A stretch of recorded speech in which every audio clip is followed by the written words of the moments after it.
ำความเข้าใจธรรมะธรรมะก็คือชีวิตจริงของทุกชีวิตสรรพสัตว์บ่ว่าชีวิตคนบ่ว่าชีวิตสัตว์หรือชีวิต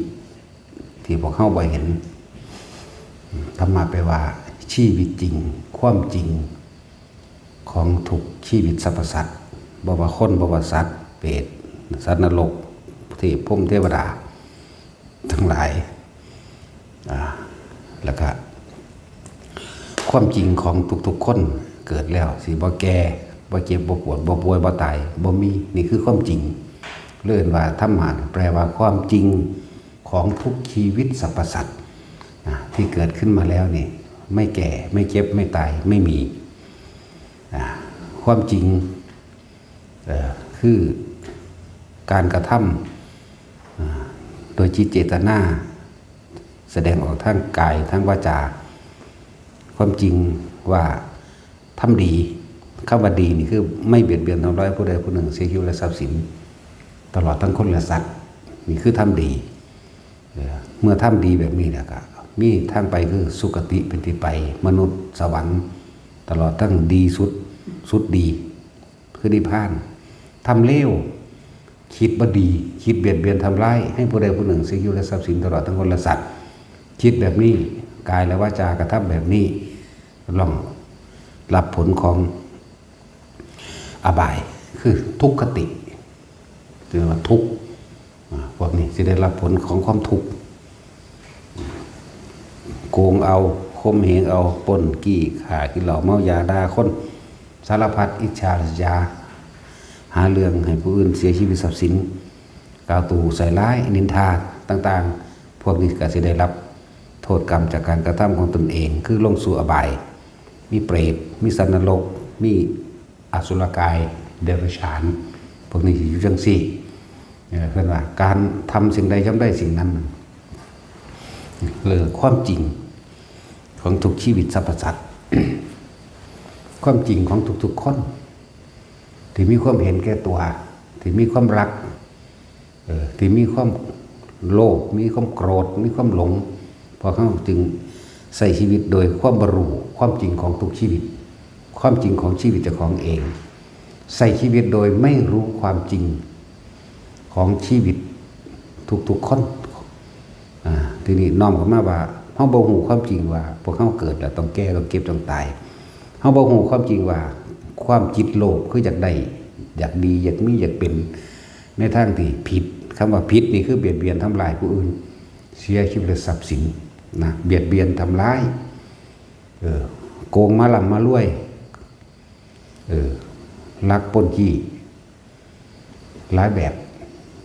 แต่ก็เข้าใจว่า นรกสวรรค์บ่มีบาปบุญบ่มีสิ่งที่กระทำไว้เนี่ยบ่ได้รับผลหยังดอกเกิดชาติเดียวตายชาติเดียวทำเต็มที่เฮ็ดให้มันได้เต็มที่นี่คือเฮาบรรลุความจริงตัวนี้โดยว่าความจริงของมันก็คือทำสิ่งใดย่อมได้รับผลของกรรมนั้นสืบไปนี่เฮาบรรลุก็เลยพากันปล้นจี้ฆ่าคดโกงข่มขืนใจข่มเหงข่มขืนกายมีบัดทุกอย่างจะเฮ็ดจังซี่ไว้แล้วมันก็ฝังไว้ในใจเจ้าของมันก็จำได้ในความรู้สึกคือเก่ามีความทรงจำบ่อาจสามารถลืมเลือนออกมาสิ่งกระเทือนใจแรงๆมันก็มีอยู่ในนี่คือเก่า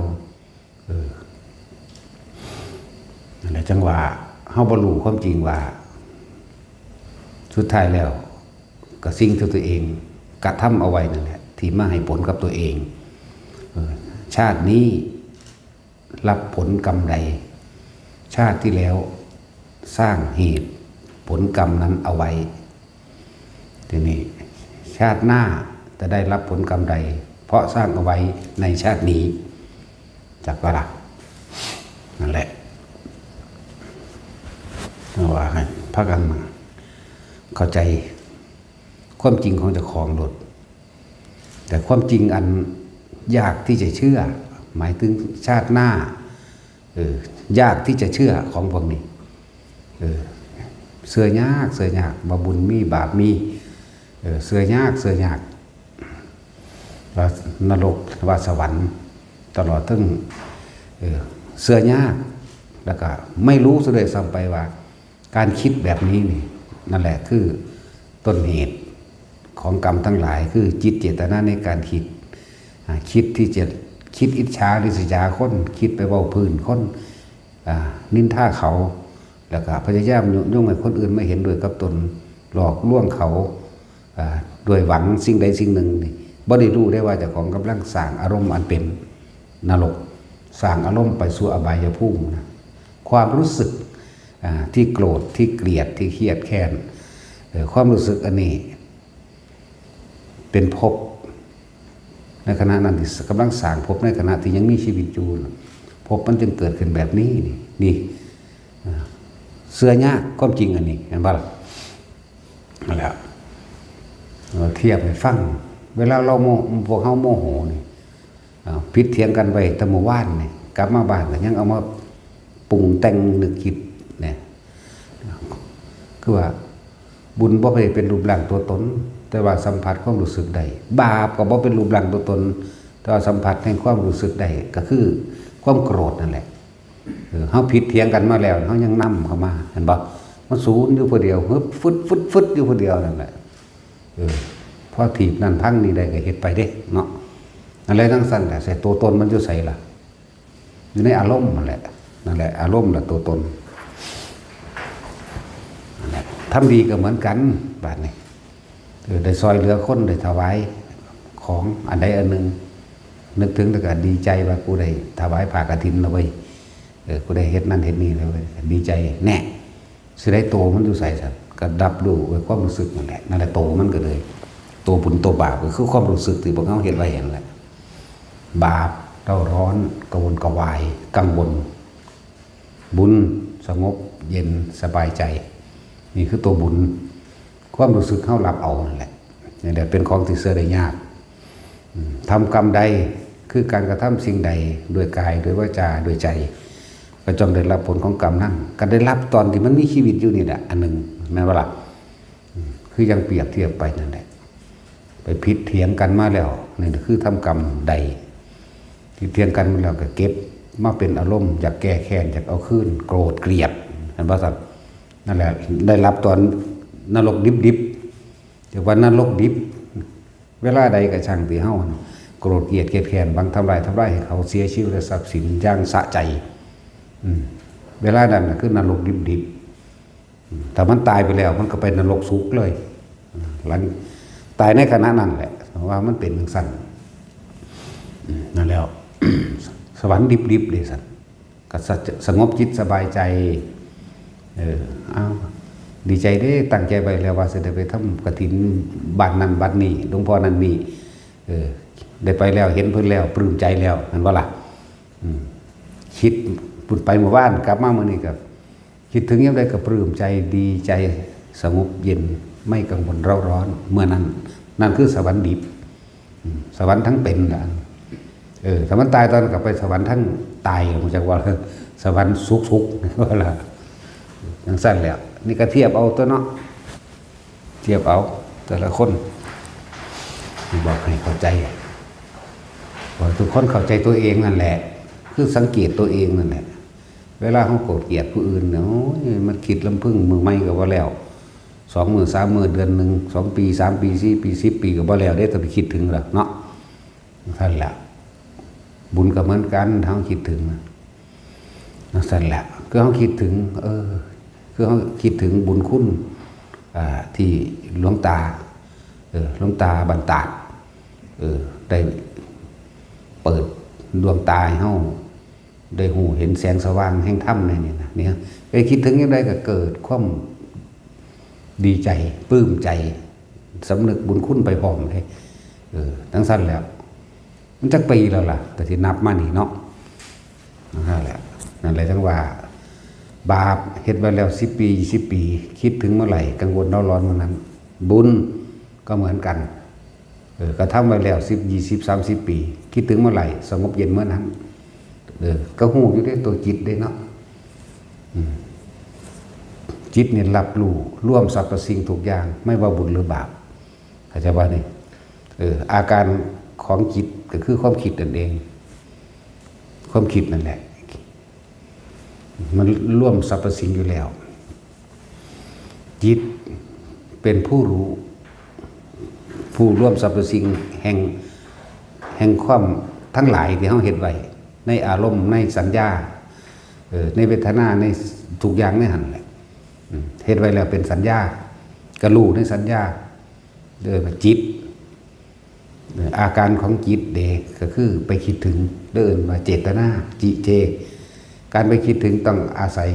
รูปให้การกระทำมันว่าจิเจรุนั่นถ้าคิดถึงสิ่งเหล่านั้นแล้วบัดนี้เขาจิตปรุงแต่งเป็นอารมณ์แบบใดคิดถึงเรื่องบ่ดีจิตนี่มันรู้มันบันทึกไว้แล้วมันสัญญาไว้แล้วมันจำไว้แล้วเนาะมันจำไว้แล้วเด้10 ปีที่แล้วเคยผิดกันเถียงกันบ่ลงใจกันกับคนผู้หนึ่งจิตนี่อาการจิตคือการไปคิดคนสัญญาเกิดมามโนนึกภาพปรุงแต่งตายแล้วว่าบักหานมันละนะเพราะว่าอาศัยนึกถึงรูปบุคคลผู้นั้นจิเจรุแล้วมันจะไปนิพพานได้จังใดเนาะนี่พูดถึงให้ทุกคนสังเกตจิตสังเกตความคิดเจ้าของนั่นแหละบัดนี้สัญญาเวทยิตะเห็นว่าจิตกับสัญญามันบันทึกไว้แล้วทุกอย่างกันป่ะสัญญาที่ไม่ทำให้เวทนาเกิดขึ้นได้คือการรู้เท่าทันความคิดเจ้าของเองอะไรบ้างล่ะจิตหรือสัญญารวมอยู่ในนี้ทั้งหมดบัดนี้ระหว่างตัวพากลางคือความคิดบ่เกิดขึ้นทั้งที่มันเห็นสัญญาเวทิตานิโรธแม่นเรื่องเล่าใดสิพูดขึ้นแต่ว่าเฮาบ่คิดนึกปรุงแต่งต่อเข้าใจบ่นี่เวทนาคือความรู้สึกพอใจและบ่พอใจเกิดว่าใดมันก็เป็นนิโรธดับความคิดนั่นแหละว่านี่คือทุกคนเฝ้าสังเกตความคิดเจ้าของเองนะเวลาเฮาเป็นสุขหรือเป็นทุกข์นั่นแหละเพราะว่าเขาคิดถึงสิ่งใดสิ่งหนึ่งเด้เห็นบ่ล่ะมันเลยมีสุขมันเลยมีทุกข์พอคิดถึงสิ่งใดสิ่งหนึ่งถ้าว่าคิดถึงแล้วปรุงแต่งจินตนาการมันก็บ่มีสุขแล้วก็บ่มีทุกข์พร้อมเนาะมันก็ดับทั้งตัวอะไรเพิ่นจึงมีวิธีหาเครื่องอยู่ให้พวกเขาลมหายใจนั่นแหละเป็นเครื่องอยู่พวกเขามันเคยชินมาแตะเกิดในการคิดเนาะบ่มีผู้ใดมาสอนเฮาได้ตะเกิดก็เลยพ่อแม่เฮาก็สอนบ่เป็นได้แน่จังซั่นนั่นแหละคือว่ามีวาสนามาพบเจอเห็นแล้วทุกคนที่มาฝึกหัดปฏิบัติตัวนี้บ่แม่นเริ่มใหม่เด้บ่แม่นเริ่มใหม่มีแต่ต่อของเก่าทั้งนั้นแต่ว่าบ่มีผู้ใดบอกบ่มีผู้ใดเปิดดวงตาให้ใช่บ่ครับบ่มีผู้ใดเปิดถ้าเมื่อเปิดแล้วยังบ่นำไปปฏิบัติอยู่กับเหมือนเดิมนั่นแหละเรียกอะไร เรียกว่าเปิดดวงตา ตาแห่งธรรมตาแห่งใจนั่นแหละเปิดให้แล้วก็ไปคิดใครควรตึกตองโดยตัวเองแต่เวลาเขาคิดถึงคนผู้นั้นผู้นี้คนเป็นตาสร้างเขาก็สูญขึ้นโลดคิดถึงคนที่เขาพอใจเขาก็ดีใจคิดฮอดอยากไปหาอยากคุยน้ำอยากอยู่ใกล้นั่นแหละจังซั่นล่ะถามข่าวเข้าไปในทางที่ปรารถนาได้หวังดีเด้คนที่เขาเข้าใจกันคนที่รักเวลาเขาเลื่อนบอกบุคคลที่รักใคร่พอใจบุคคลที่เกลียดอย่างว่าซั่นอีกอย่างหนึ่งนั่นแล้วอาศัยความคิดถึงบุคคลเวลาจึงบอกว่าคิดถึงบุคคลสัตว์สิ่งของบัดนี้ก็มโนภาพนึกไปก็เกิดอารมณ์ความรู้สึกพอใจว่าและบ่พอใจนั่นแหละพบคือความรู้สึกที่พอใจบ่พอใจพบคือความรู้สึกที่ว่าสุขพบคือความรู้สึกที่ว่ากูบ่พอใจคือทุกข์นั่นแหละนั่นแหละพบเป็นทั้งสั้น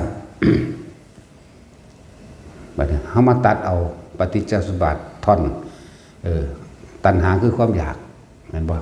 รวมมาอยากตัวเดียวซะก่อนอุปทานคือความนี่ความอยากก็อยู่ในสัญญาอยู่ในจิตเห็นบ่อยู่ในสัญญาอยู่ในจิตเป็นอาการคิด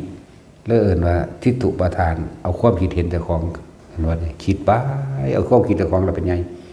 จากสิ่งที่ได้ยินได้ฟังได้รู้ได้เห็นได้ประสบพบมาเสียรพตุปาทานด้วยความพอใจกามุปาทานพอใจกับบุคคลที่เกลียดก็พอใจได้อยากบ่นี่พอจะไปคิดถึงมันเห็นอย่างนั่นภาษานั่นแหละเรื่องกามุปาทานอัตตวาทุปาทานคืออารมณ์ความรู้สึกที่พอใจและไม่พอใจเกิดขึ้นสี่โตนี่ทิฏฐุปาทานเสียรพตุปาทานกามุปาทานและอัตตวาทุปาทานคืออันเดียวกันร่วมเราตรงที่ความรู้สึกจะบ่รู้สึกพอใจกับบุคคลที่รักรู้สึกไม่พอใจกับบุคคลที่เกลียดนี่เกิดนั่นแหละพบคือความรู้สึกพอใจกับบ่พอใจนั่นแหละถ้าบ่มีความรู้สึกอีกอย่างเกิดขึ้นได้เลยมันก็บ่มีพบเกิดขึ้นบ่ได้มันก็บ่มีหม่องเกิดจิตไม่มีที่ตั้งวิญญาณไม่มีที่รับบ่ไปรับทราบในความรู้สึกพอใจบ่พอใจมันก็ดับตัวพบก็ดับชาติชรามรณะเกิดขึ้นไม่ได้ตัวท่านก็ให้พวกเขาสังเกตความคิดเจ้าของเองเอาง่ายๆอย่าไปเฮ็ดยากวิธีสังเกตจิตเจ้าของก็คือวิธีเอาความคิดนั่นแหละเขามาคิดถึงลมเข้าและลมออกนี่เมื่อลมเข้าลมออกเมื่อมันตั้งมันเมื่อมันดีแล้วความรู้สึกในกายมันก็เกิดขึ้นทันตัวอย่างเช่นอาการปิติต่างๆเกิดขึ้นแต่ว่าปิติ5ปิติ6ปิติเท่าไรก็ช่างเฮาย่นลงมาเพราะว่ามันเฟือเทศให้เฮาสับสนบ่เข้าใจว่าคือหยังแน่คุถกาปิติว่าถ้าเฮาอยู่กับลมหายใจแล้วจิตมันตั้งมั่นเรียกว่าเริ่มตั้งมั่นก็ว่าได้หรือตั้งมั่นก็ว่าได้เรียกว่าปัทมฌานเพ่งอยู่ในความรู้สึกที่เป็นหนึ่งความรู้สึกคือลมเข้าลมออกอาการปิติย่อมเกิดขึ้นปิติที่หนึ่งบางคนก็เกิดคนลุกคนพองสยองก้าวคุถกาปิติปิติที่สองบ่แม่นว่าพร้อมกันทั้งเบิดดอกเด้อ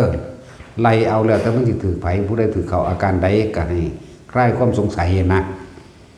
คณิกาปิติมีความปลื้มจิตจุกอกจุกข้อน้ำตาไหลหรือร้องไห้มีความสะอึกสะอื้นนี่ปิติที่สองปิติที่สามภารณาปิติมีอาการโยกซ้ายขวาหน้าหลังนะปิติที่สี่เห็นแสงสว่างดุจดังว่าสายฟ้าแลบหรือมีแสงวาบขึ้นทั้งหน้าทั้งหลังทั้งบนทั้งปีกกระชังมันนี่ก็คือเป็นปิติที่สี่ปิติที่ห้าเป็นดุจดังว่ากายลอยขึ้นหรือกายนี่โพ่งขึ้นเบ่งขึ้นเบ่งตึงขึ้นนั่นแหละ โพ่งขึ้นเบ่งขึ้นตึงขึ้นหรือหนาตึงๆหยาๆช้าๆนั่นน่ะเหมือนดุจดังว่าคือมีแมงไตมื้อนั้นก็อยู่ในปิโตที่ห้าอยากว่าล่ะอยู่ในอุปงคาปิตินี่คือปิติห้าบัดนี้มันเฟือมันหลายเฮ็ดให้เฮาสงสัยนั่นนี่เฮาก็เลยมาสร้างฐานที่ตั้งแห่งจิตให้ความเอาตัวรู้เอาฐานที่ตั้งแห่งความรู้สึกไว้นี่ไว้หน้าผากเฮาเลยมีการฝึกตัวนี้ขึ้นมาเพื่อให้อยู่ในฐานเดียวอย่าหนีฐานเดียวอย่าออกไปอันอื่นให้จับให้มันคงไว้เรียกว่าฐานที่ตั้งแห่งจิตเพื่อทำให้เกิดสมาธิจิตตั้งมั่นตั้งไว้ตรงไหนในกายก็ตั้งไว้ตรงกลางหน้าผากอยู่ในกายเฮาอาศัยลมหายใจถ้าจะเอาเรื่องกายมันก็ใหญ่ก็เลย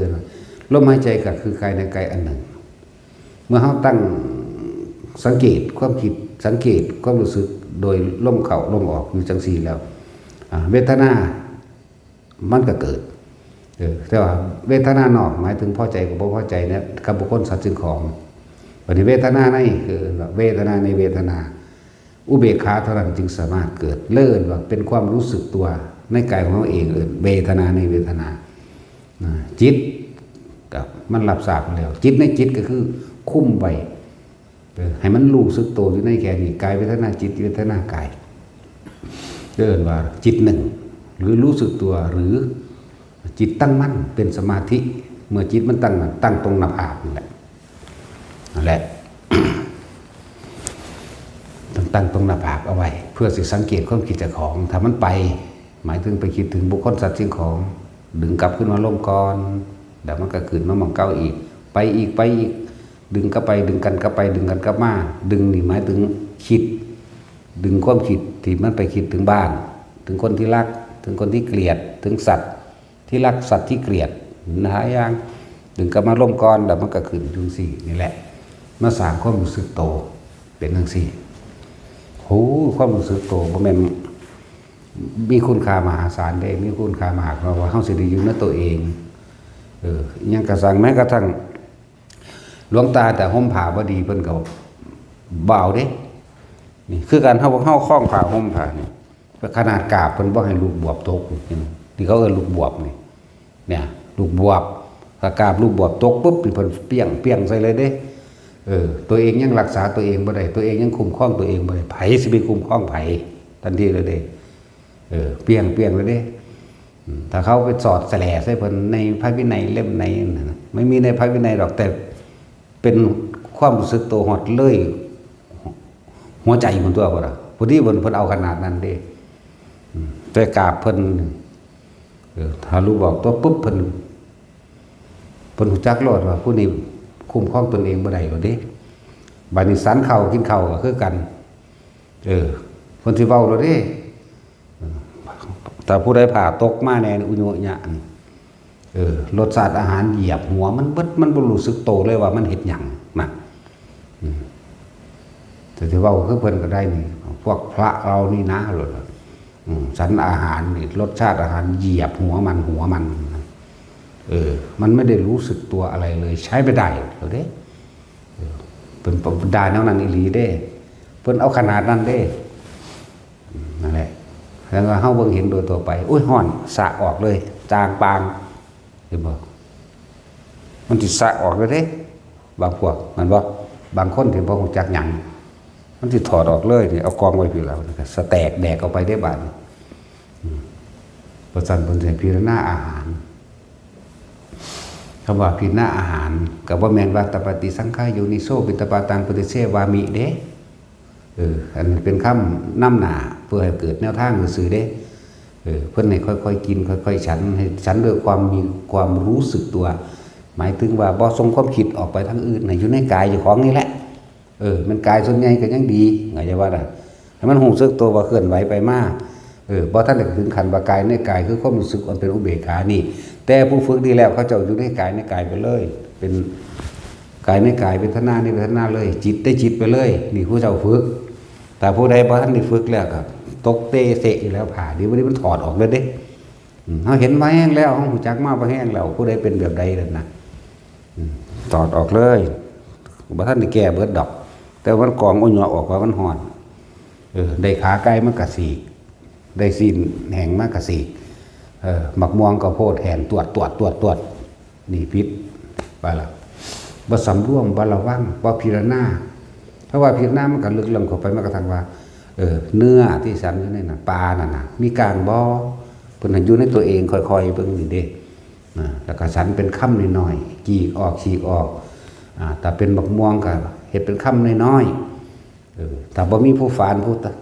กะปิยังก็ต้องกะปิก่อนอยู่แล้วนะมึงถ้ามันเป็นหมากมาเด้มันเป็นกีบใหญ่มาเด้ก็เอาซ่อนตักลงเป็นค่ำน้อยๆเห็นบ่ล่ะเนี่ยเป็นพิษหน้า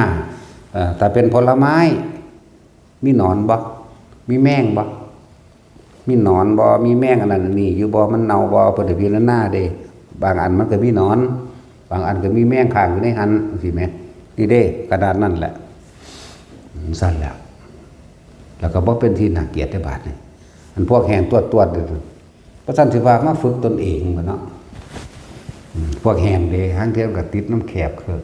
ทั้งหน้าทั้งหลังอย่างว่าล่ะเป็นขาบเป็นเขิบอยู่ก็มีพักเพิกติดจำลำไล่ฟันไล่แขวจากวันนี้แล้วก็กินเข่าสันเข่าผลบ่ได้มีเสียงเด้บ่มีเด้จับแก็บโกกากบ่ได้มีเด้นิ่งเงียบเบิดนั่นแหละเงียบตลอดบ่ให้เว้ากันยามอื่นมึงบ่เว้ามึงสิเว้าหยังยามนี้นั่นว่าซั่นอิ่มนั่นใส่แต่จริงนั่นใส่สัญญาณเอาตัวเนาะใส่ภาษาใบเอาก็ได้ตัวนั่นแหละ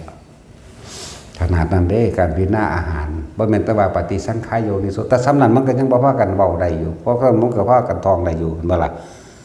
แนวเครื่องนำร่องนี่นั่นน่ะเพิ่นบอกจริงๆมันกว้างขวางกว่านั้นดิเฮาสิสรรอาหารเพื่อยังอัตภาพไม่เป็นไปเนี่ยบ่เป็นสรรเพื่อความเมามันบ่เป็นสรรเพื่อบำรุงว่าให้เกิดกายแข็งแรงหรือแค่ว่าบำบัดความหิวความนั่น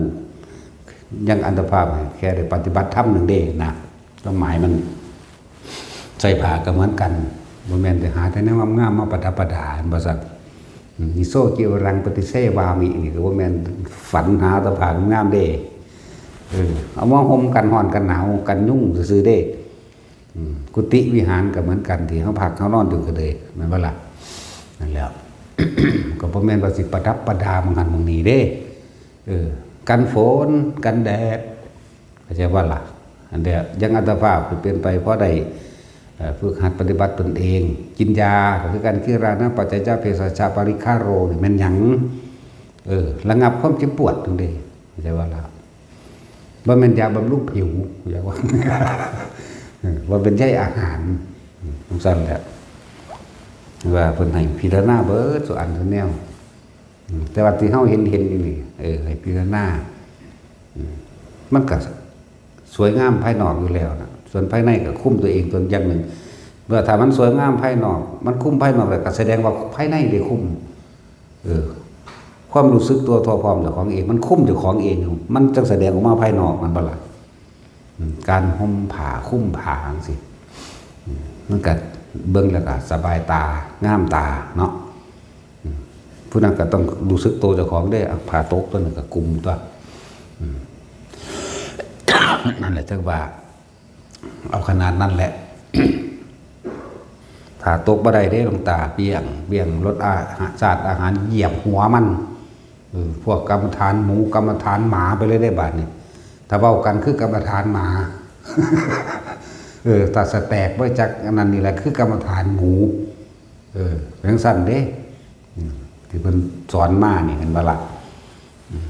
เฮาบ่แม่นสิทธิ์ในคอกหรอกเฮานอกคอกหรอกเอาหลักจำเอาเนาะของเฮาไปจำเอาเนาะเฮาบ่ได้บวชอยู่ในบ้านตาดเด้แต่เฮาก็อยู่บ้านตาดนั่นแหละบ่ได้บวชอยู่ในหันเพิ่นตายแล้วจังบวชแต่บวชในหันบ่ได้เพิ่นบ่ให้บวชก็เลยบวชบ่ได้พอตายแล้วลูกจังบวชแน่ก็จำเอาคำนั้นตัวแต่ว่าบ่ให้อยู่หันอีกเด้จะเป็นหยังจึงบ่ให้อยู่นั่นแหละ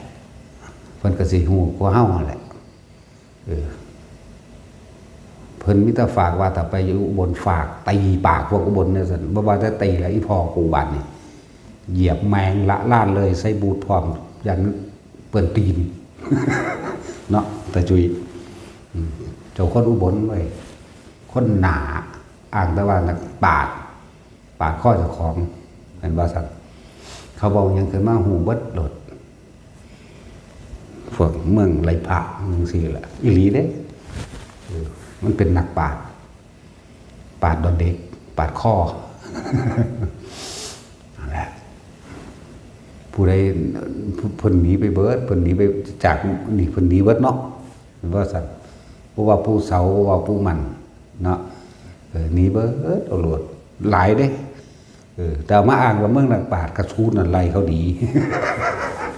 เขาหนีไปอยู่เมืองอื่นเบิด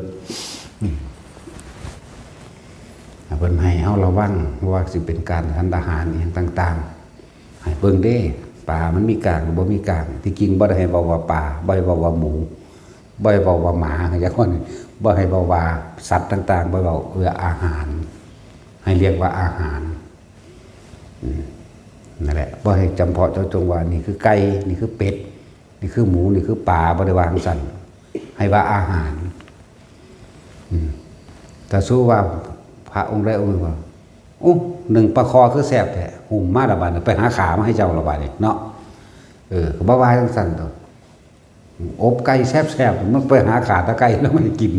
บ่ให้ว่าอาหารอยากว่าล่ะเหมือนปฏิสังขายโยก้อยกุ้งปฏิเสวามิเด้เนาะบ่ได้ว่า บ่ได้ให้ว่าปลาหมึกหรือกุ้งทะเลเด้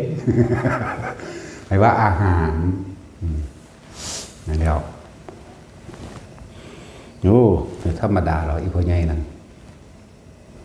น้องไปหาหลักจำเอาดอกเบิ้งซ้อมเบิ้งนั่นแหละซ้อมบ่ได้ติเด้ซ้อมมาไว้สอนเจ้าของเด้มันไปซ้อมจับผิดไผเด้เวลาเพิ่นเว้าเพิ่นหายโอ้ยภูมิใจคืออย่างนี้จักบ่ล่ะนี่กูสิจื้อเอาเห็นบ่นี่เพิ่นบ่โลดเด่นพระองค์นั้นน่ะมันพระผีพระเปรตไหมโลดเด้มันรู้สึกตัวไหมนั่นกล้าขึ้นว่านี่บ่ธรรมดาเด้ธรรมดาบ่เพิ่นหายใส่นั่นน่ะรสชาติอาหารเหยียบหัวมันพวกกรรมฐานหมูเด้นำทั้งสันนิลีเด้ของเขาไป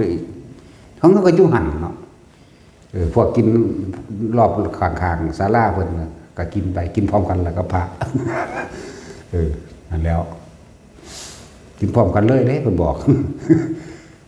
มีท้องคือกันมีปากคือกันเด้เพิ่นเว้าไปหันเด้บ่ใหญ่อันนี้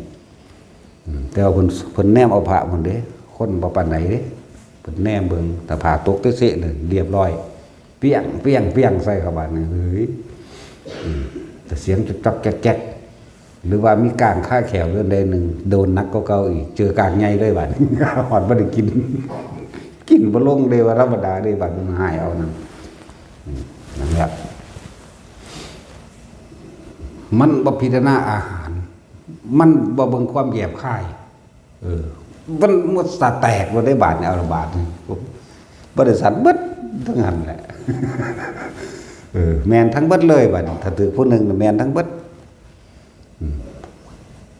โอ้เป็นธรรมดาเด้จังว่าเฮาก็นำความรู้แล้วนั่นแหละมาเฮาก็อยู่หั่นแหละบ่อยู่หั่นมันสิเห็นบ่เนาะแต่ว่าบ่ได้บวชอยู่หั่นเด้อผู้ใดเข้าใจว่าบวชอยู่หั่นบ่ได้บวชอยู่หั่นหลังจากคนตายแล้วฉะนั้นก็นำเอาขอวัดปฏิบัติต่างๆตัวแต่ทำบัดเช้าทำบัดเย็นจังซี่ก็เอาแบบบรรดาลได้ล่ะวันนั้นได้กับบ้านนั้นแหละจังว่าได้นำแนวทางไม่พวกเฮาได้เฮ็ดโอ้ยบ่ได้สบายจังเม็ดเด้ออยู่หั่นบ่มีไฟฟ้าจักบ่ว่าบ่มีไฟฟ้าบ่มีโทรศัพท์บ่มีเน็ตอยู่นี่มีเบิดซุแนวมีพัดลมตู้เย็นโทรทัศน์พัดลมเน็ตเด็ดมีเบิดยากตั้งแต่ว่าเน็ตบ่ทั่วซื่อๆได้อยู่ดีเนาะขอใหญ่กุดไปใหญ่กุดมาทั้งแทนสัญญาณเน็ตบ่ดีบ่แม่นแนวอื่นโดยธรรมดาบ่ได้มีน้ำประปงประปาอย่างใดอยู่ตักน้ำสางได้มาใส่กันนะจักว่าล่ะตักน้ำสางขุดน้ำสางนะอันนี้ละอีหยังบ่ห้องน้ำก็อยู่ในห้องนอนนั่นแหละห้องน้ำก็อยู่ในห้องนอนพัดลมก็มีจักมุ้งนอนหมอนเสื้อการดำห้อนดีบ่ได้กระทะไฟฟ้าในหั่นก็มีผู้ใดมีกระทะไฟฟ้าในหั่นทอดไข่ก็ยังมันมีกินติละเนาะเสื้อแล้วฝากถิ่มเด้ของเฮานี่มีครบเบิดเลยเนาะนั่งสั่นแล้วนั่นแหละมันสบายหักแล้วเหลือแต่คือบ่ได้ไปหยุ่งยากในความอยู่ความกินการรับการนอนอหยังเลยภาวนาอย่างเดียวโลดเฮ็ดให้คักแล้วนั่นแหละเฮาไปอยู่หม่องทุกข์หม่องยากหม่องทุกข์ยากเบิดสมองต่อไปมานั่นแม่นแค่นั้นอันไปวัดหลวงปู่จรัญบัดนี้โหพวกผู้ชายมันนอนห้องใหญ่มันแถวยาวเด้นอนเอาตีนยันกันจังว่าล่ะ4 แถวนี่เอาหัวซ้อนกันเอาตีนยันกันดังหุ่นจงจ่องพอได้ย่างไปก่อนเด้ถ้าหลายขึ้น5 แถว 6 แถวบัดนี้ห้องนั้นนอน200หลวงปู่จรัญตื่นแต่ดึกๆฝุ่นบาทตะตี3ลูกก็บ้านทำวัดเสร็จเรียบร้อยก็เอาละบัดนี้นั่ง30เดิน30ไปได้บัดนี้เอาละบัดยืนโอ้ยใจสิขาดนอน ตาแล้วเหลือบตาอีกกูที่ศูนย์กูโดดถีไปเนาะวะ โยกหนอย่าง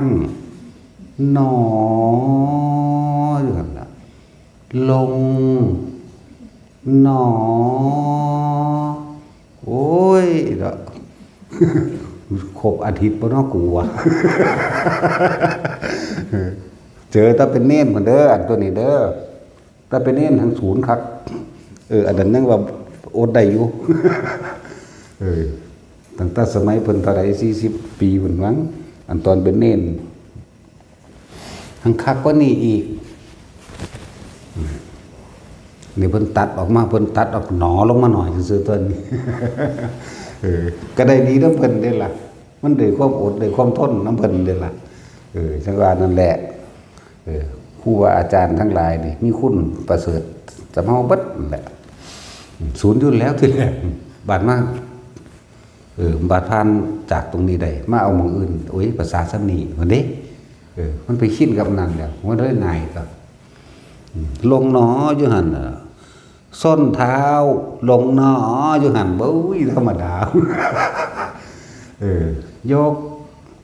ซ้ายหนออยู่หั่นเด้อว่านี่เริ่มไปสั่นเด้ธรรมดาบ่นี่ก็นั่ง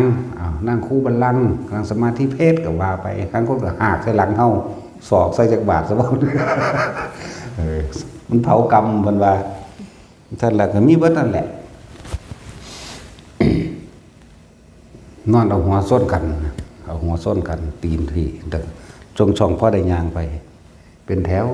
4 แถวหัวส้นกันสุด200 คนของนั้นพวกผู้หญิงก็คือกันเด้พวกส่วนโตก็มีอยู่ผู้ใดท่าน พวกบ่ส่วนโตก็มีห้องร่วมนี่หัวนั่นกันละพวกผู้หญิงจังเว้ากันจุกจิกจุกจิกจังแม่นอีหยังพวกนั้นเนาะหังบ่ได้อยู่ใกล้กันเลยทุกคนฝากอยู่หรอกแต่เฮาย่างกายไปมันภาวนาแหม่งโดน มีแต่เว้าพื้นกันมันซั่นแล้วก็ไปแต่มันลำบากก็การได้มาจากหันแหละมองหนึ่งความเร็วความอดความทนความเพียรหลายๆอย่างทั้งสติทั้งปัญญากับอิพยบัวทางเปิดโลกทัศน์กว้างขวางออกไปอีกคืออิพยบัวทั้งฤทธิ์ทั้งเดชกับอีกผู้หนึ่งเด้ มีอีกเด้นั่นแหละฝึกน้ำหลวงปู่เสงพุทโสดอกอันนั้นทั้งฤทธิ์ทั้งเดชแน่นมโนมยิทธินะมโนมยฤทธิ์เพราะว่ามโนมยิทธิดอกมโนมยฤทธิ์ในทั้งสั้นเป็นมาแต่เป็นเหมือนกับเน้นนั่นแหละเพิ่นพาเฮ็ดหยังเฮ็ดเพิ่นให้แสดงหยังแสดงแต่ว่าบ่ฮู้ว่าถ้าแม่นหยังบ่รู้จักเพิ่นสิเว้าเปรียบเปยเทียบแล้วให้เฮาเฮ็ดนะจังซั่นแหละบ่จักว่าเป็นหยังได้บ่จักว่าแต่ของเป็นอีหยังใดอีหยังแบบใดคิดไปแบบนี้นึกไปแบบนี้เป็นแบบนั้นแบบนั้นเป็นฝนตกก็เป็นมาโลดเป็นลมก็เป็นมาโลดจังซั่นแหละทั้งบ่จักได้ว่ามันคือหยังนั่นแหละเรื่องเห็นนั่นเห็นนี่หูนั่นหูนี่โอ้ยตอนน้อยๆพุ่นตั้งแต่เป็นกำเนิดพุ่น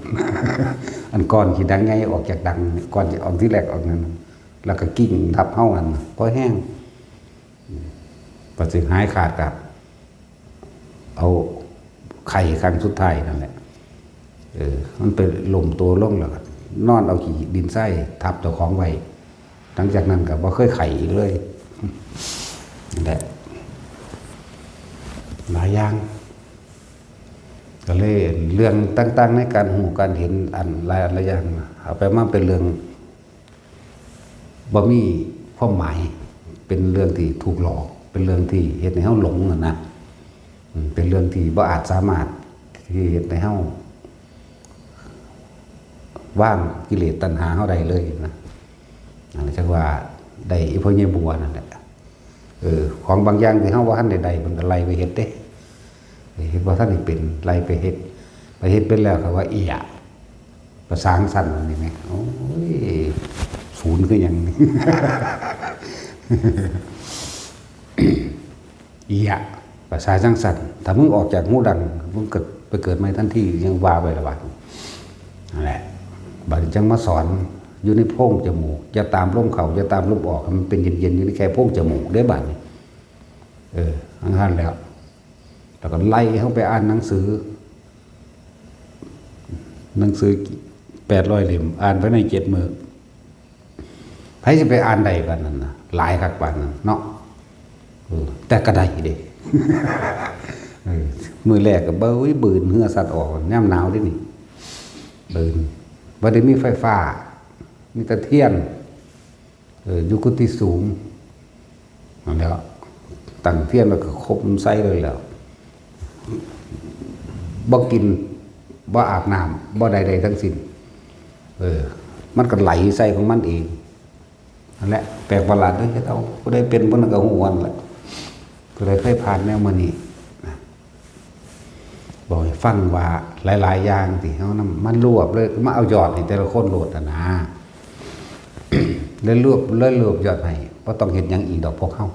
ลมหายใจนี่แหละจับจุดอุณาโลมทรงชาติเจริญชาติด้วยวิธีนี้แหละนะเฝ้าสังเกตจิตความคิดเจ้าของพอทุกอย่างมันรวมอยู่ในจิตแล้วจิตกับผู้รู้กับจิตหรือสัญญามันรวมอยู่ในนี้แล้วจักว่าล่ะเต็มอยู่ในนี้แล้วเพียงแต่เฮาควบคุมบ่ให้อาการของจิตออกคือความคิดแต่ความคิดบ่ออก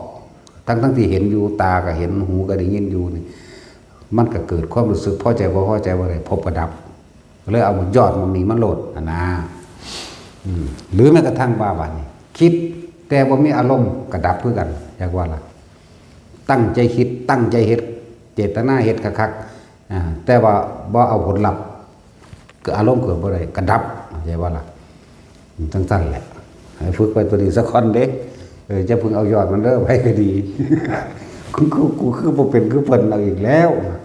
ห่างจากว่านเขาเฮ็ดมา30 กว่าปีแล้วนั่นแล้วก็เลยมันรวบยอดให้เราพวกเจ้าเอาแค่ในโพรงจมูกโลดนะพวกเจ้าก็สิเห็นดอกเฮ็ดไปเรื่อยนั่นแหละจะพึ่งนั่นมันเทคนี่ว่าเคล็ดลับในความสงบคือบ่อยากสงบจากบ่ล่ะแต่พวกเจ้าไปตั้งความหวังไว้มันคือบ่เป็นคือเพิ่นว่าอันนี้บ่อันเพิ่นว่าอยู่เศร้าเบิดบ่สงบเลยเรียกว่าล่ะมีแต่สิคิดเอาอยู่ในลมหายใจในโพรงจมูกเขานี่แหละลมก็สุดอยู่แค่ปลายคิ้วเขานี่แหละมันขึ้นมาเองดอกอันตัวนี้ฝึกไปเรื่อยๆนี่แหละเพื่อจะให้รู้ความจริงคำว่าคำว่าสัตว์เวียนว่ายตายเกิดโดยวิธีใดก็อาศัยการได้ยินได้ฟังนำอวิชชาคือเฮาบ่ฮู้คิดดีก็ติดดีคิดเลวว่าติดเลวก็ติดคือเก่าเห็นบ่ล่ะคิดเลวคืออยากสนะคิดเลื่อนว่าอวิชชาเป็นปัจจัยบังเกิดสังขารความบ่รู้ของเฮาเองสัญญากับอวิชชาแต่เฮาบ่รู้ก็เป็นตัวเดียวกันแต่บ่ล่ะเป็นอวิชชาเดียวกันความไม่รู้มันจะว่านี่เหตุในเฮาคิดปรุงแต่งไปต่างๆนานาสารพัดเพราะเราไม่รู้ว่าความคิดนี่สร้างอารมณ์พอเฮาบ่รู้ว่าความคิดเมื่อสร้างอารมณ์แล้วเกิดการบันทึกไว้ภายในความรู้สึกอันนี้คิดดีคิดชั่วคิดร้ายมีล้วนแล้วแต่เป็นเหตุให้พาไปเกิดทั้งเบิดนี่เว้ารวบยอดสั้นๆให้เว้ายาวๆเอาตามหลักสูตรอวิชชาเป็นปัจจัยบังเกิดสังขารสังขารเป็นปัจจัยเกิดวิญญาณเป็นปัจจัยเกิดนามรูปเป็นปัจจัยเกิดอายตนะเป็นปัจจัยเกิดปัสสาวะเป็นปัจจัยเกิดเวทนาเป็นปัจจัยเกิดตัณหาเป็นปัจจัยเกิดอุปทานเป็นปัจจัยเกิดภพเป็นปัจจัยเกิดชาติเป็นปัจจัยเกิดชรามรณะโสกปริเทวทุกขตุระอุปาญาตต่างๆย่อมมาเกิดอาศัยซึ่งกันและกันด้วยเหตุเช่นนี้สัตว์ทั้งหลายจึงเป็นว่าแต่เกิดเพราะความไม่รู้ใช่ว่าล่ะฟังท่านบ่ตาบอกสากท่านเนาะก็บอกหลักการพอความบ่ฮู้คิดดีหมายถึงว่าคิดสิเอาเขียนแก่ตัวของตัวเองเหมือนเดิมนั่นแหละเมื่อคิดดีคำว่าดีเนี่ยเอาดีใส่ตัวปัจจุบันนี่ก็เอาชั่วใส่คนอื่นคือเก่าเมื่อคิดไม่ดีความไม่ดีก็ซ่อนอยู่ในนั้นจึงเรียกว่าปุญญาภิสังขารและอปุญญาภิสังขาร เนยชาพิสังขารแปลว่าความเข้าใจผิดคิดว่าคำว่าคิดว่าอย่างใส่จุดแล้วแต่จุดหมายของไผของมันนั่นจะบ่นั่นแหละสังขารก็เลยแปลว่าความคิดปุญญาพิสังขารคิดแล้วทำให้ก่อเกิดความสงบคิดอยากทำบุญก็ก่อเกิดความสงบคิดอยากให้ทานรักษาศีลคิดอยากไปทำสมาธิคิดแล้วจากสวดมนต์บทนั้นบทนี้ได้นี่เอิ้นว่าปุญญาพิสังขารคิดแล้วทำให้เกิดความสงบได้อปุญญาพิสังขารคิดแล้วทำให้เกิดความร้อนและกังวลกวายไม่สบายใจเห็นบ่นี่แล้วเอิ้นอปุญญาพิสังขารร่วมสองสังขารนี่ปุญญาและอปุญญามาเป็นเนยชาพิสังขารนี่คือความเข้าใจผิดคิดว่าไม่ได้คิดและคาดถึงว่าเรากำลังยึดมั่นถือมั่นทั้งความดีและความเลวใช่ป่ะนี่อะไรจึงเป็นเหตุเป็นปัจจัยเมื่อเกิดสังขารเป็นเกิดวิญญาณนั่นแหละวิญญาณแปลว่ารับรู้แห่งความรู้สึกพอใจกับไม่พอใจนี่อันตัวพอใจกับไม่พอใจนี่ตัวรับรู้ความรู้สึกนี่พบมันเกิดเอาได้นั่นจะว่าเมื่อมีความพอใจแล้วไม่พอใจเป็นวิญญาณเป็นปัจจัยเกิดนามและรูปนามอย่างเวทนาสัญญาสังขารวิญญาณบานามคือความรู้สึกนั่นแหละเมื่อมันมีความรู้สึกแล้วมันก็ต้องมีรูปเพราะว่าเขาคิดถึงสิ่งใดสิ่งหนึ่งที่เขาอยากได้มันต้องมีรูปร่างตัวนั้นเกิดขึ้นนั่นบ่ล่ะนามและรูปปฏิออกมานามและรูปเป็นปัจจัยมันเกิดสลายจตนะหรืออายตนะคือตาหูจมูกลิ้นกายเขาเองนี่แหละจะบ่ล่ะนั่นเอิ้นว่าอายตนะเมื่อมันมีอายตนะแหละหมายถึงตาหูจมูกลิ้นกายเขาเองจึงเป็นปัจจัยให้มาเกิดผัสสะผัสสะทั้งตาทั้งหูทั้งจมูกทั้งลิ้นทั้งกายทั้งใจเกิดความพอใจและบ่พอใจได้บ่นี่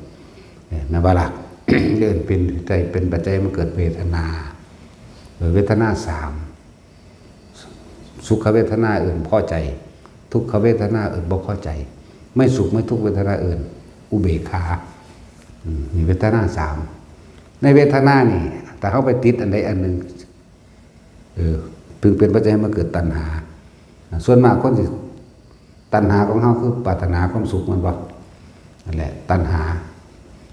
อยากได้แบบนี้เรียกว่าตัณหาพอใจในกามพอใจในบุคคลอันเป็นที่รักที่พอรักใคร่พอใจนั่นแหละเรียกว่ากามตัณหากามตัณหาเมื่อมีกามตัณหาแล้วมันก็เป็นภาวะตัณหามีภพเป็นที่ไปไอ้ว่านี่เป็นเหตุปัจจัยให้ไปในภพนั้นที่ตัวเองอยากนั่นเองและวิภาวะตัณหาคือความไม่พอใจบ่เข้าใจแต่ตัณหาจึงเป็นปัจจัยเมื่อเกิดอุปทานเมื่ออยากแล้วก็ไม่ยึดเนาะอุปทาน4กามุปทานทิฏฐุปทานเสรวัตตุปทานอัตตวาทุปทานเดี๋ยวกามุปทานคืออย่างทิฏฐุปทานคืออย่างทิฏฐุปทานหมายเอาความเห็นตัวเองเป็นใหญ่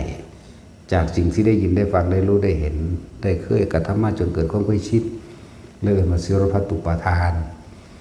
ด้วยความพอใจกามุปทานทิฏฐุปทานคืออารมณ์ความรู้สึกที่มันเกิดขึ้นพอใจมั่งไม่พอใจมั่งพอใจมั่งไม่พอใจมั่งแต่ว่าอุเบกขาหาบ่ได้เนาะ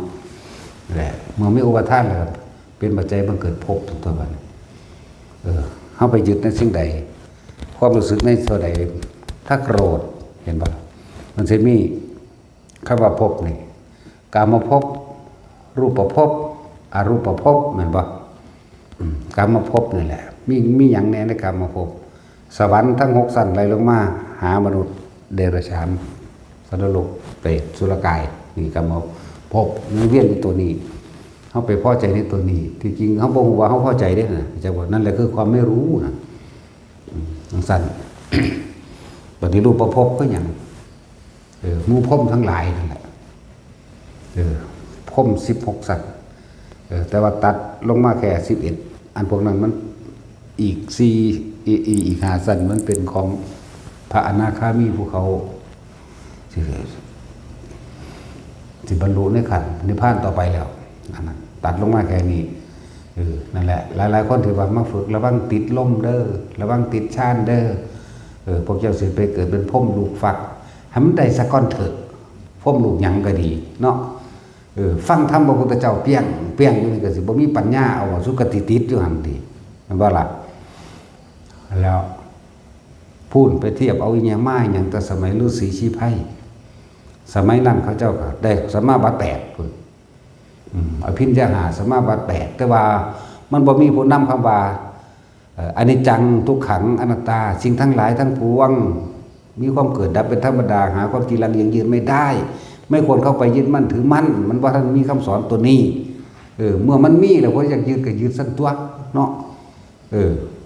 สงบกับว่าเอาบ่สงบกับว่าเอาเข้าใจว่านี่ให้มันแค่รู้ซื่อๆนี่แน่ยังกับบ่จีรังยั่งยืนบ่ควรเข้าไปยึดเอาถือเอามันก็แค่นั่นแหละมันเป็นของมันแบบนั้นบ่มีหยังจีรังนึงว่าอยู่เข้าใจบ่ล่ะบ่มีหยังเที่ยงแท้จักอย่างแค่นี้นึงนี่เด้สุดยอดแห่งปัญญาก็เลยยากหยังเนาะเสร็จแล้วเดี๋ยวเข้ามาพบ กามภพก็บอกแล้วรูปภพก็คือภพทั้ง16สั้นนั่นแหละเข้าใจว่าล่ะอรูปภพคืออรูปภพ4สั้นภพโรคมีอยู่20แต่ว่าแบ่งเป็นรูปนี่16แบ่งเป็นอรูป4นิพพาน1บ่มี2เนี่ยก็เลยนั่นแหละไปฟังมาสร้างไปฟังมาแล้วย่านเขาไปติดสั่นให้มันติดเถอะส่วนมากมันจะไปหานรกคนหลายกว่าเนาะ ให้มันเป็นตะกอนเถาะข้อมรูฟักรูเฟิกยังก็ดีไปหาสำนวนโวหารอย่างมาทางนั้นนั่นดอกเกิดในยุคสมัยที่พระพุทธเจ้าได้เกิดขึ้นแล้วมันบรรลุฟักดอกมีแต่มันสิต่อข้างบนเลยอยากบอกล่ะที่พระเห็นที่เดียวนี้ติดก็ติดไว้เถอะติดในชาติติดในลมหายใจ1 2 3หรือ4ก็สร้างมันจะตายเนื่องแต่ตามสุดท้ายแล้วมันจะไปแก้ไขตัวเองข้างบนเพราะว่าสุตตะหมายถึงพวกเฮาได้ยินได้ฟังอยู่ตลอดนี่แม่นว่าสัตว์แต่ทางเฮาได้ยินได้ฟังอยู่ตลอดมันก็เปลี่ยนแก้ไขดัดแปลงตัวเองตัวตะกี้บ่มีผู้ใดมาสอนเด้ทุกสมุทัยนิโรธมรรคมีองค์8บ่มีไผสอนเด้อันนี้จังทุกขังอนัตตาบ่มีเหตุแห่งสัตว์ทั้งหลายเวียนว่ายตายเกิดคือปฏิจจสมุปบาทบ่มีเหตุแห่งความดับคือดับอวิชชาทั้งหลายนี่บ่มีไผสอนแน่มันก็ไปยังสั่นเด้อมันก็ยังดีได้ล่ะเกิดเป็นพรหมแล้วก็บ่แม่นว่าเขาสิไปตกนรกอย่างเดียวดอกผู้ลงมาเป็นคนเลยก็มีจังสั่นเด้อนั่นแหละ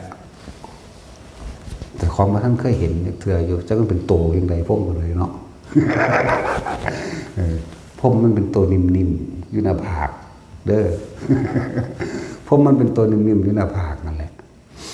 พวกเจ้าก็ใส่ปัญญาเข้าไปตามความเป็นจริงเห็นตามความเป็นจริงบ่เป็นบ่ความสงบนี้บ่ควบเข้าไปถือมั่นเห็นว่านี่สงบก็รู้ไม่สงบก็รู้มันก็บ่ยึดทันตัวเนาะมันรู้อยู่ซื่อๆก็บ่ข่มก็บ่บังคับให้สงบทันตัวเข้าใจบ่ล่ะ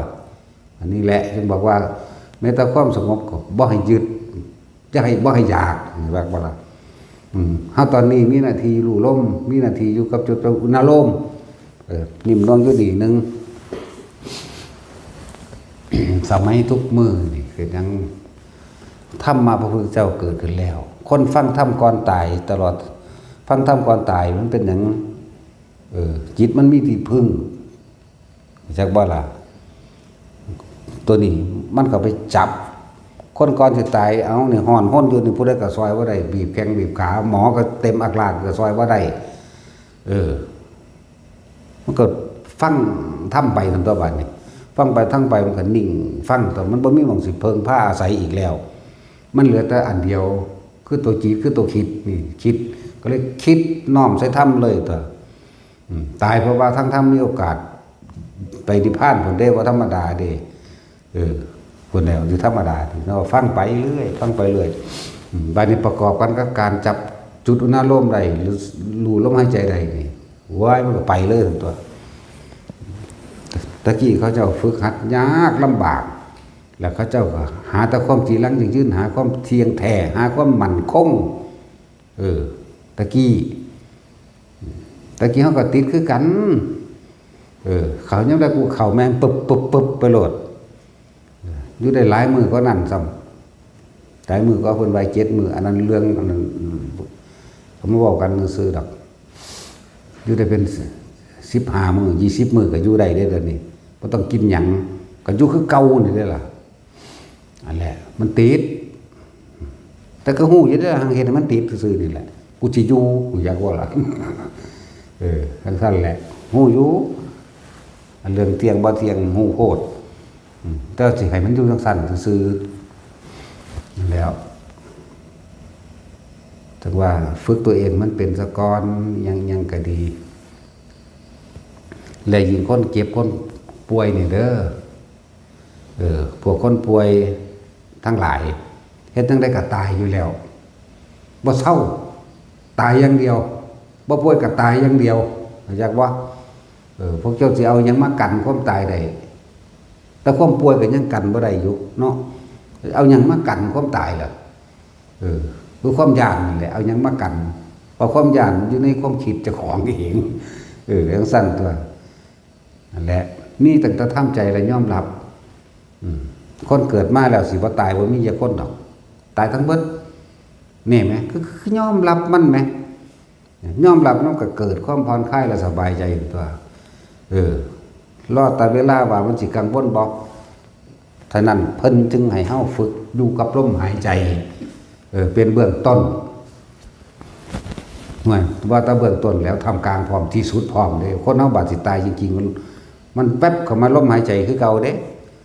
เป็นยังเคยทรงชาติเจริญชาติจับอยู่ในลมก็เพราะว่าให้มันเป็นเครื่องอยู่เพราะทุกคนทำการทำงานอยากว่าล่ะบ่ทันได้เด็ดเดียวถึงขันนั้นดอกถึงขันที่ป๋าผัวป๋าเมียออกมาได้ดอกมันว่าล่ะจิตมันมีหม่องพักจิตสงบจิตก็ว่าไปสงบความคิดนั่นแหละบ่ให้มันไปเล่งการเล่งงานมันเมื่อยเด้มันบ่ล่ะถ้าเฮาบ่เล่งมีแต่รู้ซื่อๆมันก็บ่เมื่อยเลยล่ะรู้สึกโตเนี่ยรู้อันนวงๆอยู่นี่ทำไปนั่นว่าให้ทุกคนเข้าใจนี่แหละคำว่าธรรมะความจริงของสัตว์ทั้งหลายที่เวียนว่ายตายเกิดเพราะความไม่รู้ในการคิดอย่างนี้ทั้งดีก็ตามชั่วก็ตามเป็นความเข้าใจผิดคิดว่านี่จึงเป็นเหตุให้ปัจจัยทั้งหลายสัตว์เวียนว่ายตายเกิดให้เกิดวิญญาณรับรู้ความรู้สึกพอใจหรือบ่พอใจมันจึงเกิดน้ำคืออารมณ์ทั้งหมดละน้ำก็เลยรวมอยู่ในนั้นคืออารมณ์ตัวเดียวนี่แหละเวทนาสัญญาสังขารวิญญาณคือน้ำเห็นบ่ล่ะเพราะว่าอาศัยรูปเป็นที่ตั้งจิตมีที่ตั้งนามารูปเป็นปัจจัยมันเกิดอายตนะตัวตาหูจมูกลิ้นกายใจนั่นแหละอายตนะก็เลยเป็นปัจจัยมันเกิดผัสสะสุขเวทนาทุกขเวทนาไม่สุขไม่ทุกขเวทนาผัสสะพอใจบ่พอใจนี่แหละนี่ครับนำลงมั่งจุดเดียวนี่ก็ได้ตัวเกิดเวทนาก็เป็นตัณหาของตัวคือความอยากบ่ล่ะความอยากอยากให้ได้ตามอารมณ์นี่แหละอารมณ์พอใจตัวเดียวนี่แหละเห็นว่านี่ก็เพราะว่าความอยากได้ดังใจความอยากให้มันเป็นแบบนี้มันบ่เป็นกับศูนย์นั่นตัวบัดนี้มันมีโลภแล้วมันก็มีโกรธก็มีหลงไปในตัวเองแหละหรือถ้าเกิดตัณหาคือความอยากกับเพราะว่าความยึดนั่นบ่ซั่นเมื่อมันมียึดแล้วตายไปแล้วก็เป็นไปตามอารมณ์ที่มันไปหายึดไว้ก็เป็นภพกรรมภพรูปภพอรูปภพก็ว่าไปเมื่อมีภพที่ทั้งเป็นทั้งไปแล้วก็เป็นชาติแปลว่าเกิดเมื่อไม่เกิดแล้วก็มีชราเมื่อมีชราแล้วก็มรณะมันบ่ซั่นโสกปริเทวทุกขโทมนัสโทมนัสคัดใจเครื่องใจกูว่าอยากตายอยากบ่โทมนัสแปลว่าทุกข์อย่างแสนสาหัสทุกข์ยิ่งกว่าทุกข์ ทุกข์ยิ่งกว่าทุกข์ทั้งกายจากบ่นี่ทุกข์ทั้งใจด้วยน่ะโทมนัสคัดใจนั่นน่ะโสกปริเทวทุกขโทมนัสสุปายาสาโศกเศร้าลำพึงลำพันบ่อยากตายจากผัวบ่อยากตายจากเมียจากลูกจากเต้าจากหลานห่วงระลึกพึ่งคิดอยู่เพราะฉะนั้นเสือกตายซ้ำแน่เกิดแล้วสิบ่ตายบ่มีฉะนั้นคนป่วยหรือบ่ป่วยก็สร้างเฮาทำใจยอมรับมันไว้แต่ตอนนี้นั่นแหละอย่าเฮาตั้งใจยอมรับมันไว้เฮ็ดจังได๋เฮาสิผ่อนคลายความหวาดกลัวมันบ่ล่ะผ่อนคลายความโศกปริเทวทุกข์นี่แหละมันจังว่าล่ะความโศกความเศร้าผ่อนคลายเพื่อที่มันเกิดความยอมรับก็เลยมีการฝึกในลมหายใจฝึกทรงฌานจับจุดนาโลม อยู่ในอาการปิติปราโมทย์จิตเบิกบานและแช่มชื่นตัวเฮายอมรับมันแล้วว่ากายนี่บ่เหลือตายแน่บ่มีเครื่องป้องกันร่างกายนี่ตายได้เลยจากบ่ บ่มีอะไรยอมรับมันก็อยู่กับลมถึงเวลามันสิตายจริงๆมันสิลืมอย่างอื่นจากว่ามันสิลืมความเจ็บความปวดลืมความป่วยแม้กระทั่งลืมความตายมันสิเข้ามันอยู่กับลมไปฟังทำใบพร้อมเครื่องไปกับทำตายในลมสั่งปึ๊ดดีบ่ดีได้อรหันต์เลยแล้วมันบ่แม่นของน้อยๆได้อันเน้นอยู่ซุมื้อนี่บ่ได้บายอย่างอื่นไปบันไดเด้เนาะบ่ตันเก่านี่แหละบ่แต่เรื่องลมบ่แต่เรื่องจับจุดอารมณ์นี่แหละอันอื่นๆก็ตีแขนงไปเอาเองแต่ประสบการณ์ชีวิตของแต่ละคนผ่านมามันบ่ต่างกันดอกตัณหาเดียวกันความอยากเดียวกันอุปทานเดียวกันเจ็บปวดเหมือนกันนั่นบ่ล่ะเคยอกหักเคยผิดหวังเหมือนกันเคยสมหวังเหมือนกันส่วนตัวเคยป่วยคือกันนั่นแหละเคยจากบุคคลอันเป็นที่รักเหมือนกัน หรือบุคคลอันเป็นที่รักจากเหมือนกันส่วนตัวเคยถูกรังเกียจเหมือนกันเคยอิจฉาริษยาเขาเคยเว้าพื้นคนเหมือนกันเวลาเว้าพื้นเขาอิจฉานินทาเขาเลยเฮาสิเปลี่ยนศัพท์ใหม่ซะสิคิดหลายคำว่าคนไม่ถูกนินทาไม่มีในโลกอย่าว่าแต่ของดีหลายเนาะคนไม่นินทาผู้อื่นไม่มีในโลกโดยเฉพาะกูนี่แหละนี่จักบ่ล่ะทั้ง4ตัวนั่นแล้วคนบ่เว้าพื้นคนบ่มีดอกคือพระพุทธเจ้าก็ยังเว้าแม่ว่าล่ะเพิ่นก็เว้าผู้นั้นเพิ่นก็เว้าได้ล่ะเพิ่นฮอดเว้าเรื่องอดีตเนาะพุ่นตัวกันละเอิ้นเว้าพื้น นินทามาจากคำว่านิทานแปลว่าเรื่องเล่าสืบต่อกันมาบัดนี้มันมาใส่อารมณ์เข้าไปพร้อมเรื่องเล่าสืบต่อกันมาจากสิ่งตัวเองที่เคยได้ยินได้ฟังได้รู้ได้เห็นหรือได้ยินได้ฟังจากบุคคลผู้อื่นนินทาคนไม่นินทาบุคคลผู้อื่นไม่มีในโลกโดยเฉพาะกูจื้อไว้แน่จะไปว่าถ้าก็อีห่าว่าเพิ่นคนดีอันแงบๆอยู่เมื่อกี้มันไผอันแงบๆอยู่นั่นจังฮู้จักคำว่าแงบๆไหม กำลังว่าเพิ่นเขาแงบๆอยู่เดี๋ยวนี้น่ะอุ้ยอีห่าแต่สั่งตัวว่าเพิ่นคนเก่งกะอีห่าปากแงบๆอยู่เมื่อกี้เดี๋ยวนี้น่ะมันเป็นหยังคือบ่ว่าเนาะกะอีห่าเจ้าของนี่คือบ่ว่าเนาะเสร็จแล้วอีห่ามึงเอ้ยก็ด่าเจ้าของตัว จะไปด่าผู้อื่นจะไปเน้นจะไปเพ่งใส่ผู้อื่นตัวนั่นแหละสำหรับคนป่วยฝึกไว้ชีวิตเท่าพานยังมากกันละสมควรถิ่มมันเนาะหู้แล้วแหละว่ามันบ่กี่ลังจังยืนหู้แล้วแหละว่าบ่แท้บ่แน่บ่นอนบ่มีอย่างเทียนแท้แน่นอนจักอย่างหู้แล้วล่ะบ่ว่าใจเขาบ่ว่าใจเขาบ่ว่าใจเล่าบ่ว่าใจบ่ว่าสัตว์บ่ว่าสิ่งของทุกอย่างเปลี่ยนแปลงเสมอมันบ่ล่ะชีวิตพวกเฮาผ่านนี่ยังมาหลายครั้งแล้วแต่เฮาสิคิดถึงความจริงของตัวเองบ่ที่มันโศกมันเศร้ามันเป็นทุกข์ทนกังวลใจเป็นหยังความยึดเด้นั่นยึดในความพอใจนั่นแหละผ่านนี่ยังมาหลายแล้วล่ะสมควรสิเอาทิ่มนั่นล่ะอันที่มันผ่านมาก็เลยอย่าดึงมันเข้ามาอยู่ในนี่หลายเถอะเนาะ นั่นแหละวิธีฝึกเพื่อให้ลืมตัดหญ้าอารมณ์ความรู้สึกเก่าๆเพื่อให้ลืมเด้โลกมันสอนให้เฮาจำเพื่อให้มันได้ดังใจแต่ว่าธรรมสอนให้ลืมสัญญาอารมณ์ความรู้สึกต่างๆที่ผ่านมาทั้งหมดนั่นแหละเพิ่นจึงอาศัยลมหายใจเฮาเป็นเครื่องหล่อเป็นกุศโลบายเป็นโกศลโยบายเพื่อทำให้เกิดความลืมอดีตเก่าๆแต่เฮาลืมอดีตได้อนาคตก็เกิดบ่ได้เด้พอทุกคนคิดถึงอดีตจะปรุงแต่งไปหรือเป็นอนาคตแต่ว่าบ่รู้จักคำว่าปัจจุบันคือหยังปัจจุบันคืออยู่กับลมหายใจอยู่กับลมโลดลมบ่มีรูปร่างบ่มีตัวตนดอกลมน่ะใส่แค่ความรู้สึกอยู่ในโพรงจมูกแค่นั้นเองจิตมันก็บ่คิดบ่นึกบ่ปรุงบ่แต่งมันก็รู้อยู่กับลมซื่อๆได้บัดมันก็ดับทันตัวอันเรื่องยอมรับเรื่องอนิจจังทุกขังมันยอมรับแล้วล่ะ มันเหลือแต่ว่ามันจะเผลอไปว่าแค่นั้นเองนั่นแหละมันยอมรับในชีวิตที่ผ่านมานี่ก็ยอมรับเพราะว่าได้ยินได้ฟังเฮาสรุปความเห็นใดนี่เห็นบ่ล่ะมันแม่นความเปิดแต่ว่าในปัจจุบันเฮามันแม่นอยู่นั่นแล้วบัดมันยังไปเฝ้าคิดอยู่นี่แหมเนาะคนเฮาคิดถึงอดีตปึ๊ดบ่มีผู้ใดคิดถึงอนาคตเพราะว่าบ่ทันได้เกิดมื้ออื่นเกิดยังขึ้นเอาผู้ใดคิดได้เอาจังซั่นล่ะคิดถึงอดีตบ่ซั่นสิว่าให้ละสัญญาบ่ละอดีตบ่คิดเรื่องเก่าๆเท่านั้นแหละสัญญานี่มันมีของมันอยู่แล้วนะหรืออดีตทั้งหมดน่ะแม่นบ่เฮ็ดจังได๋จะไม่เกิดเวทนาคือพอใจแล้วไม่พอใจ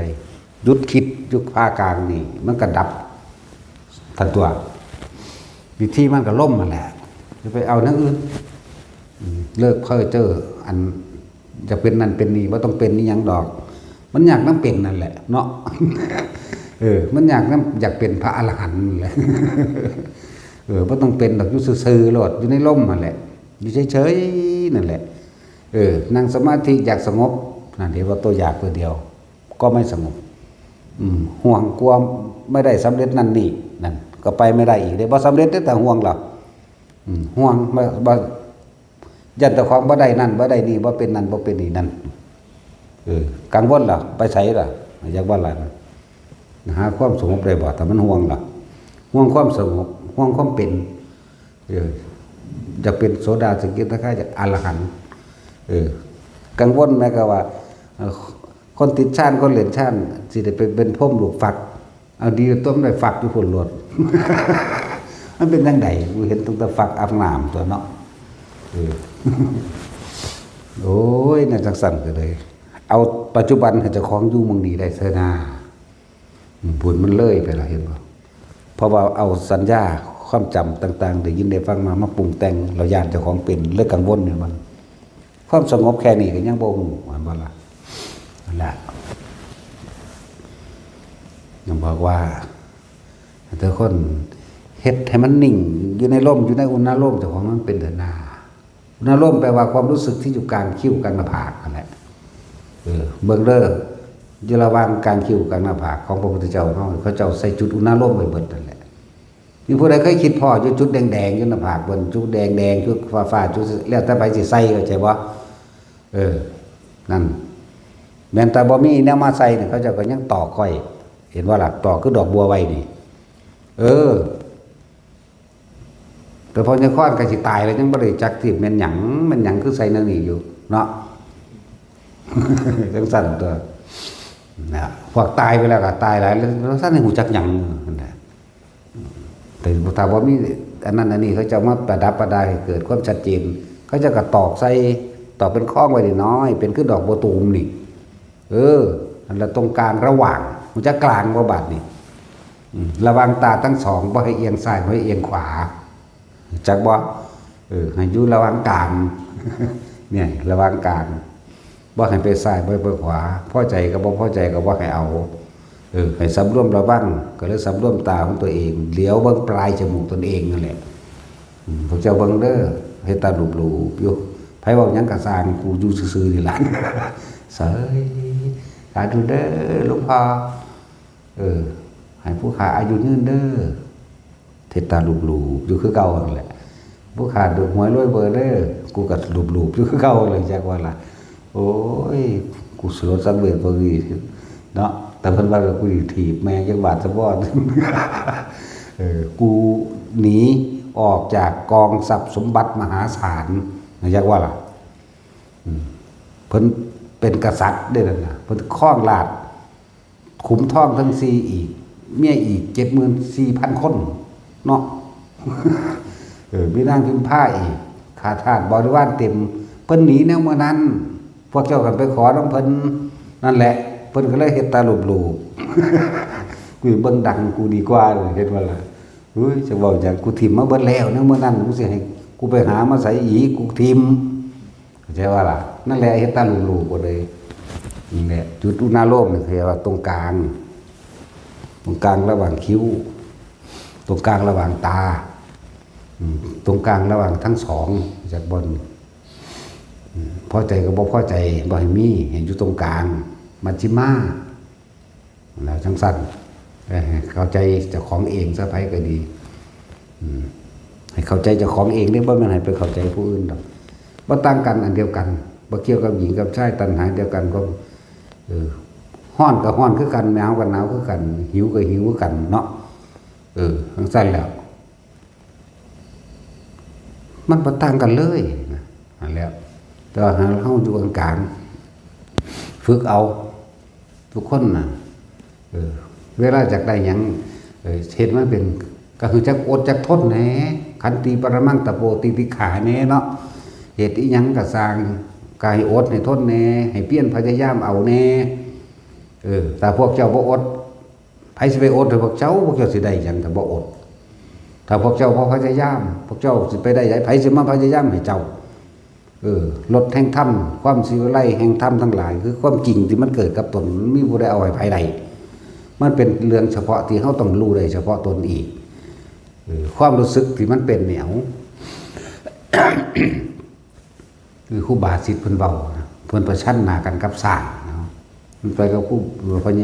หลวงตาหลักนั่นเด้ซั่นไล่หลวงตาหลักไปแม่โลกเก่าสิได้หาย เนาะถ้าผีขี้เกียจแล้วก็ยังญาติด้วยสิว่าหยังกับสร้างมันสิลืมเลยได้โลกเก่าจากว่าล่ะแล่นออกหน้าหมู่วัน200 เมตรถ้าค่อยแน่ตั้งแต่เป็นโลกเก่าคือกักขึ้นมาสร้างมาสุดไล่เบิ่นตึกแล้วพวกใหม่ปลายใหม่ก็จะก็สิเร็วกว่าหมู่ว่าจากเนาะขนาดเป็นโลกเก่าซั่นแล้วผลแห่งการทรงชาติเจริญชาติผลแห่งการฝึกลมหายใจกับตลอดกับการจับจุดหน้าลมเวลาถึงเหตุการณ์ประชันหน้าปุ๊บมันสิเป็นของมันเองจากว่าโตนี่แข็งขึ้นมาเลยปึ๊บขึ้นมาขนลุกขนพองสุดยอดเก่าขนหัวลุกแบบปานหญ้าค่าตั้งขึ้นน้ำวือขึ้นเนี่ยบ่ธรรมดาเด้มันไปถอดความรู้สึกเพิ่นให้พวกเจ้าฟังก็ได้มันวือขึ้นเบิดเลยดิเป็นวืดนี่รถแห่งธรรมเห็นบ่นี่คือความสิวิไลหรือรถแห่งธรรมแห่งความจริงในขณะที่มันเกิดนี่วืดขึ้นรูขึ้นเลยธรรมดาว่ะสิหนีก็บ่แม่นสิบ่หนีก็บ่แม่นนี่มันบอกบ่ถูกเด้มันเพ่งมันจ้องอยู่ข้างมันน่ะสร้างปัดกวาดกดเวียงบาดหยังสุอย่างนั่นแหละมันก็คว้าทิ่มเบิดละกดเพิ่นเองงวยขาแข้งอันนี้เว้าเรื่องของเพิ่นมันเรื่องของเฮาแต่ว่าเฮาสิถอดความรู้สึกเพิ่นให้เบิ่งยืนเบิ่งนั่นน่ะวืดขึ้นตัวนี้ปานว่าหญ้าค่าตั้งสังหลังขึ้นได้มันธรรมดาเลยคือมันสิโตนี่ก็มึนชาไปเบิดตอนนี้ก็วืดขึ้นไปเบิดผู้รู้อยู่อย่างนึงผู้ถูกรู้คือร่างกายนี่ฮู้จักว่ามึนชาขึ้นเบิดแหละจุดตัวนี้ขึ้นมาอยู่หม้องนี้มันเห็นเจ้าของเป็นแบบนั้นแต่ว่าผู้รู้กับผู้รู้ว่าอยู่ไสคือกันแต่ว่ามันเห็นแบบนั้นมันเหมือนกันปานแยกเป็น3อย่างนี่เว้าความละเอียดของความรู้สึกที่ตอนเพิ่นเป็นจากบัดนี้ความละเอียด1โตนี่ชาไปเบิดกับมีอาการวืดขึ้นจากว่าล่ะแล้วก็ตัวนี้สิมันนิ่งมันอยู่ระหว่างนี่ให้เองไอ้ที่เฮาฝึกไว้นั่นน่ะมันสิมาเป็นจุดร่วมอยู่อย่างเองเนี่ยผู้รู้ก็รู้อยู่ตั้งหนึ่งเด้ที่บอกว่าอยู่หั่นอยู่นี่ก็บอกบ่ได้มันบ่เป็นโตแต่ความรู้สึกของกายมันยังบอกได้นี่เห็นบ่วืดนี่น่ะจังมันบอกได้อยู่กับที่มันเน้นเข้ามาเตรียมรออยู่แล้วนี่เตรียมมันก็เตรียมเองเป็นมันก็เป็นเองเด้เฮาเป็นผู้เห็นมันว่าเห็นมันเป็นซื่อๆเด้นี่เทียบแต่ว่าตอนนั้นมันเว้าบ่ได้เลิกแล้วจังเว้าได้นี่หมายถึงมันจังมาแต่งคำเว้าใส่ไม้ซื่อๆได้นี่จักบ่นี่แต่ตอนนั้นมันบ่มีคำเว้ามันบอกบ่ถูกอันแล้วห้วยเว้าหม่องนี้มามันบื้อขึ้นคือกันเด้เฮาก็เลยเป็นมาหลายกว่านั้นมันธรรมดาบ่ความรู้สึกหมู่นี้เป็นมาหลายอันหลายแบบหลายอย่างเพิ่นฮักก็เป็นทีเดียวเท่านั้นแหละภาษาสร้างเนาะหัวอ้อมกินนั่นเฮาสร้างก็มีก็เข้าเฮ็ดมาสร้างบักใหญ่มันก็เป็นโขงมาเลยตัวแต่มี มันวือเข้ามาเลยนั่นก็เบิ่งซื่อๆคือกันนี่วือขึ้นแบบเดียวกันเลยวือขึ้นปึ๊ดถีบดิเลยขนลุกโตเฮานี่ตึงชาไม่ใช่ว่ามึนชาไปเบิดนี่ก็วืดขึ้นก็เห็นเบิดบ่หนีบ่สู้บ่หยังเลยแต่ว่าตอนนั้นเฮามีหน้าที่เบิ่งว่ามันจะเป็นไปได้ซื่อๆเด้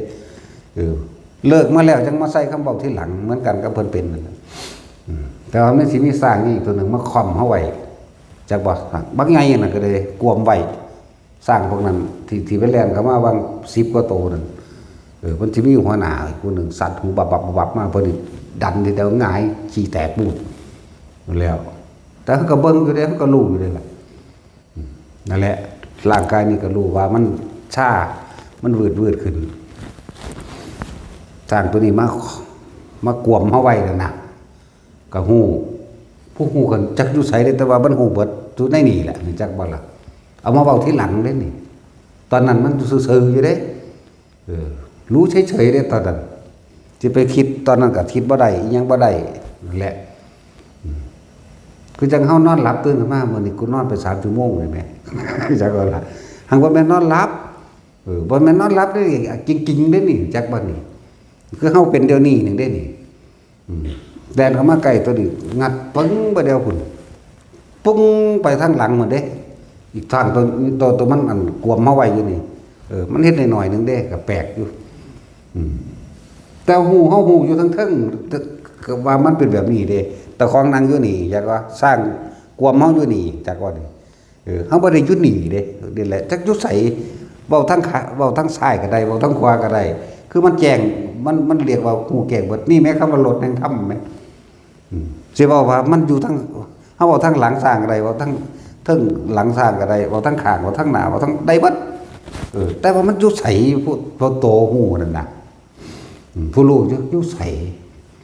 เห็นว่ามันงัดขึ้นจังซี่อยู่เด้ตามธรรมดาเฮานั่งอยู่นี่มันกวมเฮาไว้เป็นบ่เฮาคือไปเห็นว่ามันงัดแบบนั้นซั่นก็จังซั่นแล้วนั่นแหละนี่คือมันบ่อาจสามารถที่เอายัดใส่ปากผู้นั้นผู้นี้ได้จักว่าล่ะถ้ามันเป็นเกลือมันได้ยัดเข้าโลดเนาะแค่แล้วนั่นนี่แหละที่ว่านี่คือความรู้สึกแบบนี้แต่ผู้เป็นคือกันบ่ขาดกันจักเม็ดเนี่ยวือขึ้นเพิ่นเว้าวือขึ้นเฮาก็ฮู้จักวือ